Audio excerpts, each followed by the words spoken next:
Сәлем кәсіпкер, бұл видеода Каспий магазинге тауар жүктеу жолдарын қарастыратын боламыз. Тауар жүктеудің бірнеше жолы бар. Сізге міндетті түрде компьютер қажет болады. Көріп тұрғандарыңыз Каспий магазинге тіркелу жайында видеомызда айтып кеткен кабинет продавца парақшасы. Негізінде барлық қолдану нұсқаулықтарын помощь для продавцов сілтемесі арқылы өтіп, толықтай аспай отырып таныссаңыздар болады. Ал біз жалпы шолу жасап, видео соңына бір тауар жүктеу үлгісін қарастыратын боламыз. Нұсқаулықтар бірнеше бөлімдерге бөлінген.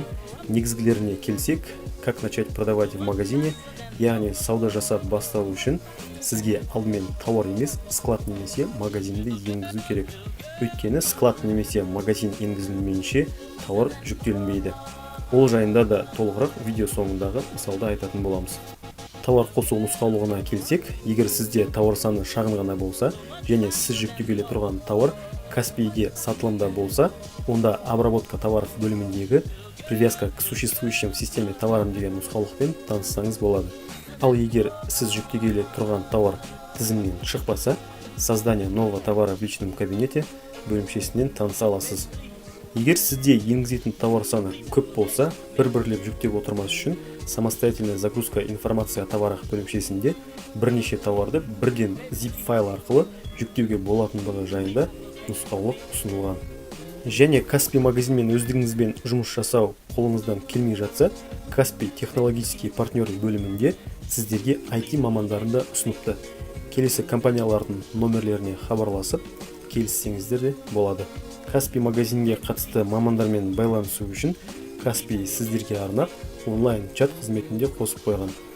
Настройки бөлімінен өзіңіздің ID партнері, название магазина жазып, кез келген сұрақтарыңызды қойсаңыздар болады. Ал кәсіпкер уәде еткен мысалға келсек, алдымен айтқанымыздай склад, магазин қосу керек. Ол үшін настройки бөліміндегі склады и магазины бөлімшесіне өтіп, добавить батырмасын басамыз. Осындай парақша ашылады. Бірінші жол склад немесе магазин коды автоматты толтырылады. Бізде бұл екінші магазин адресі болғандықтан PP2 деп шықты. Қаланы таңдайсыз, склад деген жерге белгі қойсаңыз, осы складыңыздан сатып алушы тауарды өздігінен алып кете алмайды. Яғни самовывоз болмайды. Адресін көрсетесіз, жұмыс уақытын енгізіп, сохранить басамыз.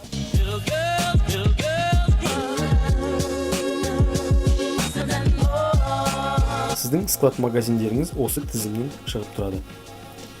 Тауарды қосуға келсек, курсорды товары вкладкасына апарып, ішінен управление товарами дегенге басамыз. Ашылған парақшадан добавить товар батырмасын басамыз. Егер сіздің жүктегелі жатқан тауарыңыз Каспийде бар болса, поиск арқылы іздеп, ашылған тізімнен сәйкес тауарды таңдап қоссаңыз болады. Егер тауарыңыз тізімнен табылмаса, төменгі жағындағы создать новый товар батырмасын басып қосамыз. Тауарыңыздың категориясын таңдасаңыз, осындай парақша ашылады. Артикулға тауарда көрсетілген артикулды жазасыз. Егер артикулы болмаса, өзіңізге жұмыс жасағанға ыңғайлы болатындай кез келген кодты жазсаңыз болады. Категория таңдалды. Название товара бізде гармония кабель VVG NG 3-ке 1,5 болады. Ссылка бізде жоқ. Наименование бренді жазып бастасаңыз, тізімнен сіздің брендіңіз бар болса шығады. Гармония кабель таңдаймыз. Осы жерде ескеретін жағдай, көп тауарлардың бренді тізімнен табылмай жатады. Және өзіңіз жазған брендті Каспий қабылдамайды. Ондай жағдайда келесі сілтеме бойынша өтіп, тіркеліп, Каспий мамандарына брендті енгізу жайында сұраныс, яғни запрос жіберу қажет болады. Сілтемені видео астына қалдырдық. Сұраныс 1-3 күн ішінде қаралады. Брендіңіз тізімге қосылған жағдайда ғана тауарыңызды жүктей аласыз. Тауарыңыз жайында барлық ақпаратты толтырасыз. Соңындағы артикул товара дегенге тауарыңыздың артикулын қайталап жазасыз.